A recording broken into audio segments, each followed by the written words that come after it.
So you're done capturing all the images from the night before, and you now need to get all the images off of your ASIAIR and onto your processing computer. But it's a bit of a pain in the butt. So I got something that can make that a little bit faster and a little more automated. Stick around. After I've taken my photos from the night before, I want to process them. And I've been using a tool called SIRIL.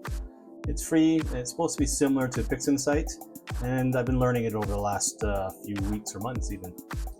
One of the things that are a real pain in the butt is to get all the files into the right folders that it needs in order to run its scripts off of your ASIAIR or your Etep or a PC that you have on the telescope itself running or whatever it might be. There had to be an easier way, and so I've created something that I'm hoping will help. Okay, so here we are. On the left-hand side, I have my ASIAIR, which is actually on my telescope outside currently.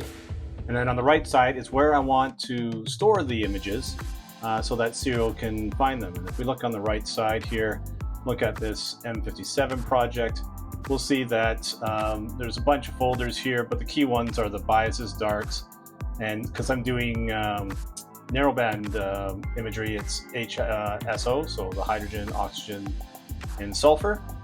This has already been processed, so there's the process folder and some of the resulting folders and such. But those are the key folders that, if I just highlight them here, this one, this one, this one, and this one. We want those folders. First of all, we need to create them, and then we need to get the images over to them. Biases and darks are pretty easy. As you can see, there's all the different biases files. Darks, same thing.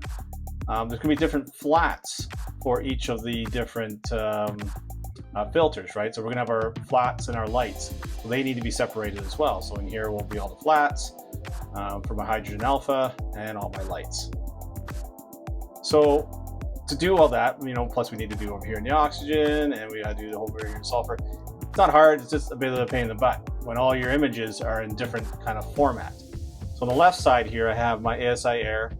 And if I go into the onboard memory folder and look at, I believe it was done as an auto run, we have the bias, darks, flats, and lights. So in the lights here, we have M57, which is what I have here on the right. And here's all my lights, but it's also all the JPEGs that the ASIAIR creates for each sub. So we got the FIP files, which is what we actually want. But we don't want all the JPEG files. It's unnecessary. So those would be the lights, and then we have, the flats. And again, these, in this case, all the flats are for all the different filters. So here's the HA. If I scroll down, there's the sulfur 2, and then eventually the O3. So wading your way through all this can be a bit of a pain. So I've created a script that not only copies the files, but creates all the folders and puts them in the right structure for most scripts that you might be running with SIRIL, especially from an HSO narrowband type project. If you're doing one-shot color, it could still help, but it's really geared towards the hydrogen, sulfur, oxygen type of imagery. So with that, all we need to know, and this is a script that runs on the Mac and probably will work on Linux. As you can see, I'm in a Mac here. So what we're going to do is we're going to bring open a terminal window. So first we want to go into where the script is. So I've got a SIRIL folder, which in there has active project. And then I've got this copy from ASIAIR script. So if I go ahead and run that, first it's going to ask me, okay, where are your lights? Well, the key thing here is make sure you've actually, at least on the Mac, you've actually opened the folder of where your images are stored. For instance, if I just eject this and if I go over to pictures, whatever. Now, if I first open this ASIAIR, I won't actually have anything, the network drive isn't mounted yet. So I know I want this one, Notice here there's no eject button. When I open it, now that appears, now that is mounted, this eMMC images. As you can see here, it's saying we're going to do the lights first. So where are your lights?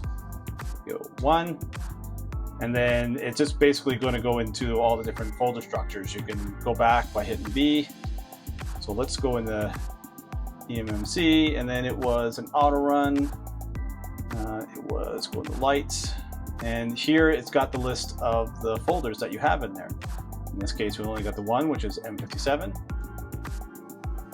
Here you can see where the path is, and you can either hit 0 here to select this directory, or just hit enter. That's the default. Okay, so we've selected this folder for the lights. Do we want to use that for lights? Yes. Again, you can just hit enter. Now it wants to do the flats. So where are your flats?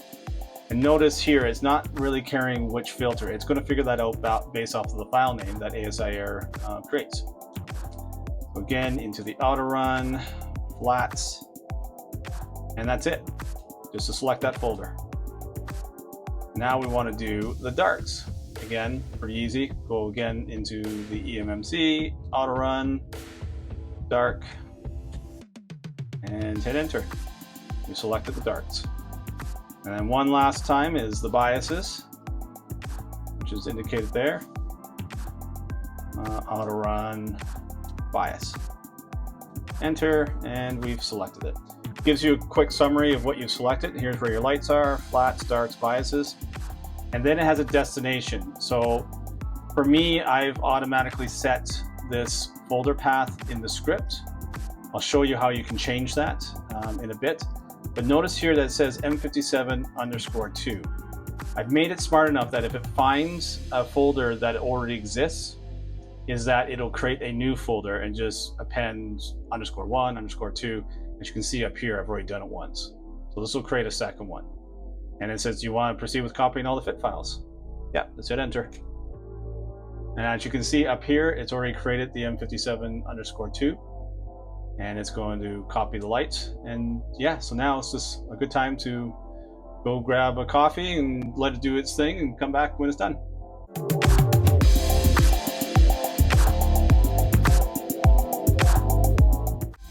All right, and as we can see, all the files have been copied over.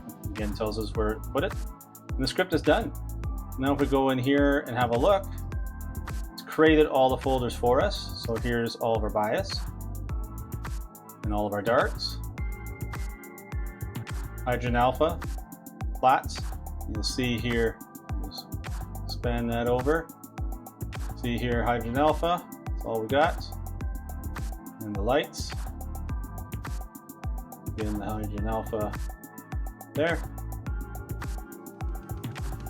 Oxygen, same thing. But of course, it's only done it for the O3, same thing with the lights. So huge time saver with this, because now we can just get right to the processing instead of mucking around with folder structures and getting everything set up properly.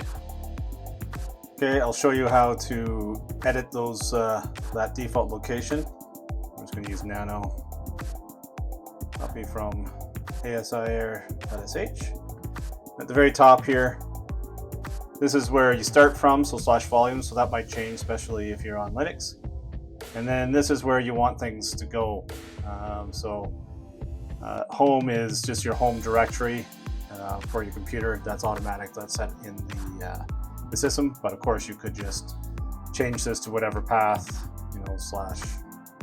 /root. Well, it shouldn't be root. We'll do it that way. But for most cases, this will work fine. And then I go to my pictures, the SIRIL folder I'd set up there, and my active projects, which is where all my files are for all my projects that I've been shooting in the night sky. That's how to edit those. Other than that, there's not much to change there. If you're not familiar with Nano, just Control-O will write it out.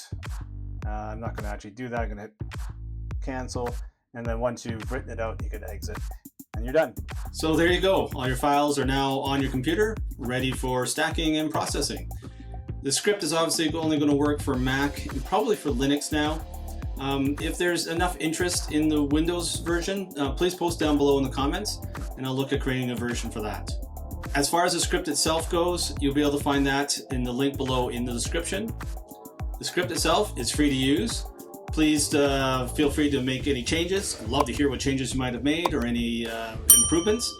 I hope the script helps people. If you have any questions or comments, again, post down below. And thanks for watching.